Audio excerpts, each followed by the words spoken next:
ദൈവമാതാവിനും തിരുക്കുമാരനും മഹത്വമുണ്ടായിരിക്കട്ടെ. എൻ്റെ പേര് ആദിയ. ഞാൻ വരുന്നത് കോട്ടയത്ത് നിന്നാണ്. കടവക്കുളം ലിറ്റിൽ ഫ്ലവർ ചർച്ചാണ് എൻ്റെ ഇടവക. ഞാൻ ആദ്യമായിട്ട് ഉടമ്പടി എടുക്കുന്നത് 2024 ജൂൺ 6-നായിരുന്നു. എനിക്കങ്ങനെ ആദ്യം ഇങ്ങനെ കൃപാസനം കേൾക്കുമ്പോൾ അങ്ങനെ എനിക്ക് വലിയ വിശ്വാസമൊന്നും ഉണ്ടായിരുന്നില്ല. പിന്നെ എൻ്റെ അമ്മയാണ് ആദ്യമായിട്ട് ഞങ്ങളുടെ കുടുംബത്തിൽ ഉടമ്പടി എടുക്കുന്നത്. അമ്മ എടുത്തു കഴിഞ്ഞപ്പോൾ അമ്മ ഇങ്ങനെ ഒച്ചയ്ക്ക് അച്ഛൻ്റെ ഉടമ്പടി ധ്യാനവും സാക്ഷ്യങ്ങളും ഒക്കെ ഇങ്ങനെ വെക്കുന്ന കണ്ട് അത് കേട്ടാണ് എനിക്കിതിനോട് വിശ്വാസമായി തുടങ്ങിയത്. അതിനുശേഷം ഞാൻ ഒരു വർഷം കഴിഞ്ഞ് 2024 ജൂണിൽ ഞാൻ ഉടമ്പടി എടുത്തു. ഉടമ്പടി എടുക്കുന്ന സമയത്ത് ഞാൻ ജർമ്മൻ പഠിച്ചുകൊണ്ടിരിക്കുകയായിരുന്നു.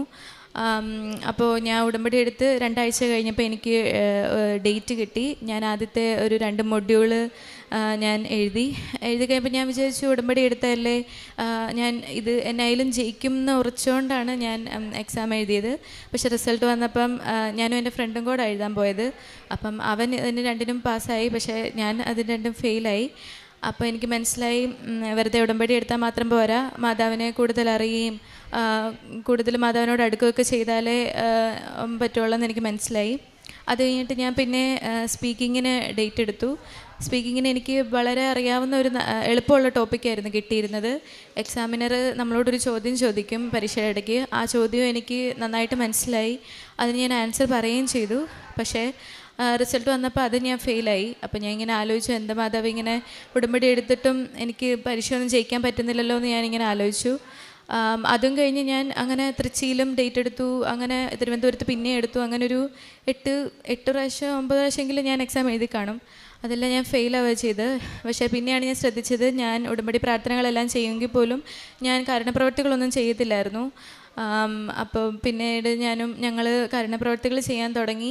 പിന്നീട് ഞാൻ ചെന്നൈയിൽ ഞാൻ ഡേറ്റ് എടുത്ത് കഴിഞ്ഞ് ഞാൻ സ്പീക്കിങ്ങിന് ബാക്കിയുള്ള 2 മൊഡ്യൂളൊക്കെ എഴുതിയപ്പോൾ സ്പീക്കിങ്ങിൽ എനിക്ക് അത്ര വലിയ നല്ലതായിട്ടുള്ള ടോപ്പിക്കല്ലായിരുന്നു കിട്ടിയിരുന്നത്. പക്ഷേ എക്സാമിന് ചോദിച്ച ചോദ്യം എനിക്കൊന്നും മനസ്സിലായി പോലും ഇല്ല. ഞാൻ എന്താ പറഞ്ഞതെന്ന് എനിക്ക് അറിഞ്ഞുകൂടാ, എന്തൊക്കെയോ ഞാൻ പറഞ്ഞു. പക്ഷേ മാതാവിൻ്റെ അനുഗ്രഹത്താൽ ഞാനത് പാസ്സായി. അങ്ങനെ പയ്യെ ഞാൻ 4 മൊഡ്യൂളും പാസ്സായി. ആ മൊഡ്യൂൾസ് എല്ലാം പാസ്സാവുന്ന വരെയുള്ളൊരു ലാഗ് മാത്രമേ എനിക്ക് ഉണ്ടായിരുന്നുള്ളൂ. മൊഡ്യൂൾസ് എല്ലാം പാസ്സായി കഴിഞ്ഞ് കുറച്ച് ദിവസം കഴിഞ്ഞപ്പോൾ തന്നെ എനിക്ക് പറ്റിയൊരു ഏജൻസി എനിക്ക് കിട്ടി. എല്ലാവരും ആദ്യമേ ഒരു ഏജൻസി എടുത്തു കഴിഞ്ഞ് ആ ഏജൻസി അവർ എല്ലാം എന്തെങ്കിലുമൊക്കെ ഒന്ന് പറ്റിക്കും. അത് കഴിഞ്ഞിട്ട് പിന്നെ അവർ വേറെ ഏജൻസി നോക്കും, കുറേ കാശ് പോവും, അങ്ങനെ കുറേ സംഭവങ്ങളൊക്കെയാണ് എൻ്റെ ഫ്രണ്ട്സിനൊക്കെ ഉണ്ടായത്. പക്ഷേ എനിക്ക് ആദ്യമായിട്ട് കിട്ടിയ ഏജൻസി തന്നെ വളരെ ഫാസ്റ്റായിട്ട് എനിക്ക് 2 ഇൻ്റർവ്യൂസും പിന്നെ ആദ്യമേ തന്നെ കിട്ടി. ആദ്യത്തെ എല്ലാം ജർമ്മനിലാണ് ഇൻ്റർവ്യൂസ് എല്ലാം നടക്കുന്നത്. വളരെ നന്നായിട്ട് മാതാവാണ് എൻ്റെ ഉള്ളിലിരുന്ന് അതിൽ പറയിപ്പിച്ചത്. മാതാവ് ഇൻ്റർവ്യൂ നടക്കുന്ന ടൈമിൽ ഞാൻ മാതാവിൻ്റെ ബുക്ക് തൊട്ടടുത്ത് ഫോണിൻ്റെ ഇപ്പുറത്തായിട്ട് വെച്ചിട്ടായിരുന്നു ഞാൻ ഇൻ്റർവ്യൂ എല്ലാം കൂടിക്കൊണ്ടിരുന്നത്. അതുപോലെ തന്നെ എക്സാമിന് പോകുമ്പോഴും ഞാൻ പോക്കറ്റിൽ ഉപ്പിട്ടുകൊണ്ട് പോയിട്ട് എക്സാം തുടങ്ങുന്നതിന് മുമ്പ് ആ ഉപ്പ് ഇച്ചിരി കഴിക്കുകയും ആൻസർ ഷീറ്റിലും ഹോൾ ടിക്കറ്റിലും എല്ലാം ഉപ്പിട്ടിട്ടായിരുന്നു ഞാൻ പ്രാർത്ഥിച്ചത്. പിന്നീട് ഞാൻ വിസയ്ക്ക് അപ്ലൈ ചെയ്ത് കഴിഞ്ഞിട്ട് എൻ്റെ കൂടെയുള്ള ഫ്രണ്ട്സിനെല്ലാം ഒരാഴ്ച കഴിഞ്ഞപ്പോൾ തന്നെ വിസ പ്രോസസ്ഡായി എന്ന് പറഞ്ഞുകൊണ്ടുള്ള ഇമെയിൽ വന്നു. പക്ഷേ എനിക്ക് മാത്രം വരുന്നില്ലായിരുന്നു. ഞാൻ വിചാരിച്ചിപ്പോൾ വരും, 5 ദിവസമായി, 10 ദിവസമായി, 15 ദിവസമായി, 20 ദിവസത്തോളമായിട്ടും എനിക്ക് മെയിൽ വരുന്നില്ലായിരുന്നു. അപ്പോൾ എനിക്ക് പേടിയായി, മാതാവ് എല്ലാം ശരിയാക്കിയിട്ട് അവസാനം കൊണ്ട് ഇത് വിസ എങ്ങനെ റിജക്റ്റായി പോവുമോ എന്നുള്ള പേടിയായി എനിക്ക്. പക്ഷേ വിസ എനിക്ക് അപ്പം ഞാൻ മാതാവിനോട് പറഞ്ഞു, മാതാവ് എനിക്ക് വിസ മാതാവ് അടിച്ച് തരുവാണെങ്കിൽ ഞാൻ ഇവിടെ വന്ന് മാതാവിൻ്റെ മുമ്പ് നിന്നിട്ട് മാത്രമേ പാസ്പോർട്ട് തുറക്കുകയുള്ളൂ എന്ന് ഞാൻ പറഞ്ഞു.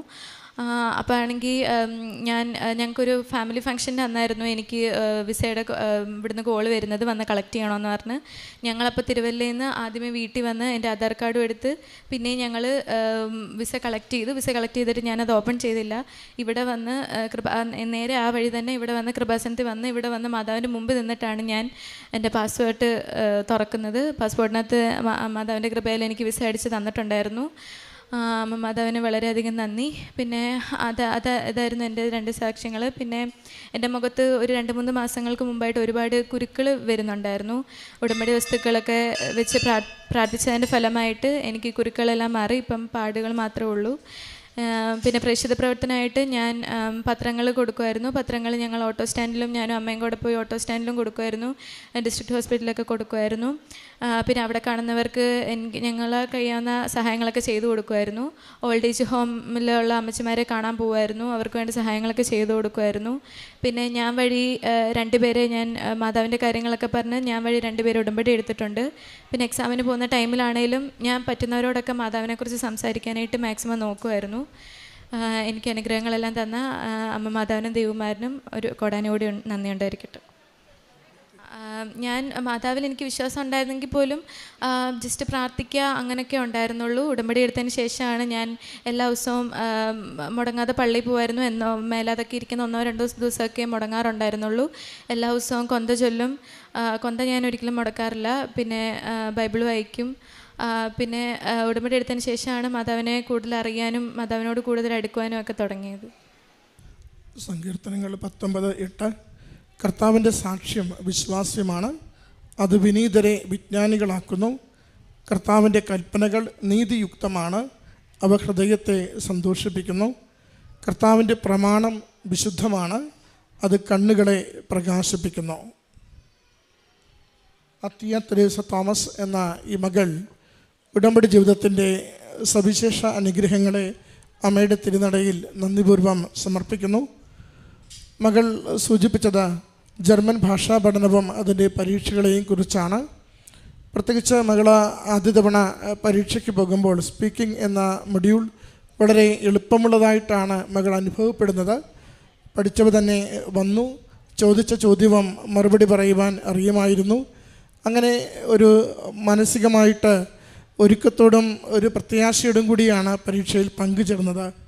അതിൻ്റെ റിസൾട്ട് വന്നപ്പോഴാണ് പരാജയം മകൾ കാണുന്നതും. മകൾ അതിനെയാണ് അൾത്താരയിൽ സൂചിപ്പിച്ചത്.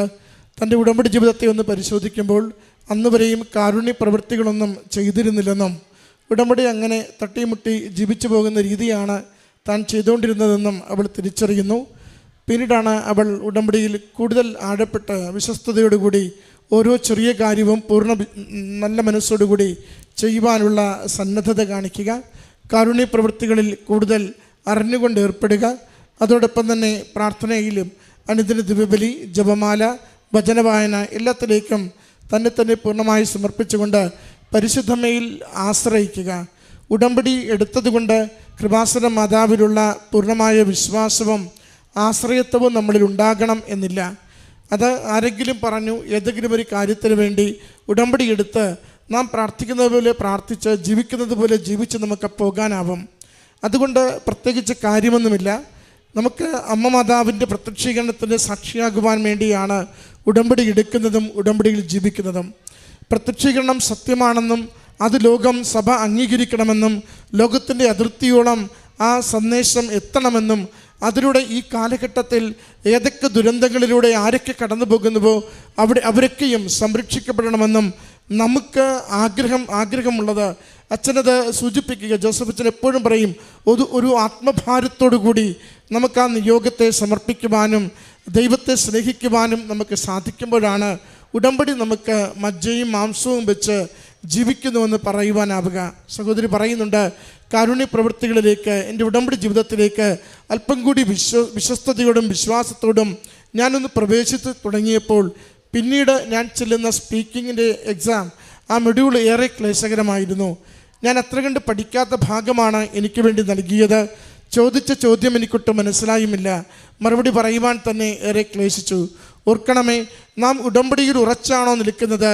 ഏറ്റവും വിരുദ്ധമായ കാലാവസ്ഥയിൽ പോലും അനുകൂലമായ ഫലം തരുവാൻ ദൈവം നമ്മുടെ കൂടെ നിൽക്കും. അതുകൊണ്ടാണ് മകൾ പറയുക, ആദ്യത്തത് മകൾ പറയുന്നുണ്ട്, രണ്ടും വൈരുദ്ധ്യങ്ങളാണ്. ആദ്യത്തത് വളരെ എളുപ്പമുള്ള മൊഡ്യൂൾ മോള് കൈകാര്യം ചെയ്യുന്നു. അറിയാവുന്ന ഭാഗമാണ് ചോദ്യം, അറിയാവുന്ന ചോദ്യമാണ് ചോദിക്കുന്നത്, നന്നായി കൈകാര്യം ചെയ്തു. അത് പരാജയത്തിലേക്ക്. എന്നാൽ രണ്ടാമത് മോള് സ്പീക്കിന് പോകുമ്പോൾ ഒട്ടും കിട്ടുമെന്ന് പ്രതീക്ഷിക്കുന്ന ഭൗതികമായ യാതൊരു സാഹചര്യവും അനുകൂലമായ യാതൊരു ഘടകവും മകൾക്കില്ല. ആകെയുള്ള ബലം മകൾ പറയുന്നത് പോലെ എൻ്റെ കരങ്ങളിലിരിക്കുന്ന ഉടമ്പടി കാശുരൂപവും ഞാൻ നെറ്റിത്തടത്തിൽ കുരിശടയാളം വരച്ച ഉടമ്പടി തൈലത്തിൻ്റെ ബലവും അതോടൊപ്പം ഒരല്പം ഉള്ളിലേക്ക് കഴിക്കുകയും അവിടെ വിതറുകയും ചെയ്ത ഉടമ്പടി ഉപ്പിൻ്റെ ആ സംരക്ഷണവും മാത്രമാണ്. അമ്മ മാതാവിൽ മാത്രം ആശ്രയിച്ചു. എൻ്റെ കഴിവിലല്ല, അമ്മ മാതാവിൻ്റെ കൃപയാൽ ഈ നിയോഗം, ഈ പരീക്ഷ എനിക്ക് വിജയിക്കുവാൻ സഹായിക്കണമേ എന്നാണ് പ്രാർത്ഥിച്ചത്. കഴിവിനപ്പുറം ദൈവകൃപയാൽ മകൾ ആ ജർമ്മൻ ഭാഷാ പരീക്ഷ വിജയിച്ചതും പിന്നീട് വിദേശത്തേക്ക് പോകുവാൻ എല്ലാ കാര്യങ്ങളും ക്രമീകരിക്കപ്പെട്ടതുമാണ് സാക്ഷ്യത്തിലൂടെ പങ്കുവയ്ക്കുക. മകൾ പറയുന്നുണ്ട്, പരീക്ഷകൾക്ക് ശേഷം ഏജൻസി ഒരിക്കൽ പോലും എനിക്കൊരു ക്ലേശമുണ്ടായില്ല. വളരെ സ്മൂത്തായിരുന്നു, വളരെ വേഗതയിലായിരുന്നു. സമയച്ചുരുക്കത്തിൻ്റെ അമ്മ എൻ്റെ കൂട്ടുകാരൊക്കെ ഒത്തിരി ഇടങ്ങളിൽ അലയുകയും പലപ്പോഴുമൊക്കെ പറ്റിക്കപ്പെടുകയും ചെയ്ത കാര്യങ്ങൾ പറയുമ്പോഴും എനിക്ക് കൃത്യമായ ഒരു ഏജൻസിയെ കണ്ടെത്തി തരികയും ചുരുങ്ങിയ ദിവസങ്ങൾ കൊണ്ട് എൻ്റെ പ്രോസസ്സ് പൂർത്തീകരിച്ച് വിദേശത്ത് പോകുവാനുള്ള വഴികൾ എനിക്ക് തുറന്നു തരികയും ചെയ്തു. പ്രിയമുള്ളവരെ, ഉടമ്പടി ജീവിതം ശരിക്കും നമുക്ക് നല്ലൊരു നാഷണൽ ഹൈവേയിലൂടെ വാഹനം പോകുന്നത് പോലെയാണ്. സ്മൂത്തായിരിക്കും, സ്ട്രെയിറ്റ് ആയിരിക്കും. ഷോർട്ട് ടൈമിൽ ലോങ് ഡിസ്റ്റൻസ് നമുക്ക് കവർ ചെയ്യാൻ പറ്റും. അത് തന്നെയാണ് ഉടമ്പടി നമുക്ക് തരുന്ന ഒരു ആത്മബലവും. ഞാൻ ഉടമ്പടിയിലാണോ? അമ്മ മാതാവിനെ ഞാൻ ഓൺ ചെയ്തിട്ടുണ്ടോ? അമ്മ മാതാവിലൂടെ ഈശോ നിരന്തരം നമ്മളെ അനുഗ്രഹിച്ചു കൊണ്ടിരിക്കും. ഒന്ന് മാത്രം നമ്മളോട് പറയും, യോഹന്നാൻ 2:5, അവൻ പറയുന്നത് പോലെ ചെയ്യുവൻ. ഈശോ പറയുന്നത് പോലെ ജീവിതത്തിൽ പ്രവർത്തിക്കുവാൻ തീരുമാനിക്കുമ്പോൾ അമ്മയുടെ സാന്നിധ്യം നിരന്തരം അനുഭവിക്കുവാൻ നമ്മളെ സഹായിക്കും. ഈ മകൾക്ക് ലഭിച്ച എല്ലാ അനുഗ്രഹങ്ങൾക്കും അമ്മ മാതാവിനും തിരുക്കുമാരനും നന്ദി പറഞ്ഞുകൊണ്ട് കരങ്ങളടിച്ച് ഈ സാക്ഷ്യം നമുക്ക് സമർപ്പിക്കാം. അത്യപൂർവ ദൈവാനുഭവങ്ങൾ ഇനി നിങ്ങൾക്കും സ്വന്തം. ഈ യൂട്യൂബ് ചാനൽ ഇതുവരെ സബ്സ്ക്രൈബ് ചെയ്തിട്ടില്ലെങ്കിൽ ഇപ്പോൾ തന്നെ സബ്സ്ക്രൈബ് ചെയ്യുക. ഈ വീഡിയോ ഇപ്പോൾ തന്നെ നിങ്ങളുടെ സുഹൃത്തുക്കൾക്ക് ഷെയർ ചെയ്തുകൊണ്ട് കർത്താവിൻ്റെ പ്രേക്ഷിതരാകുക.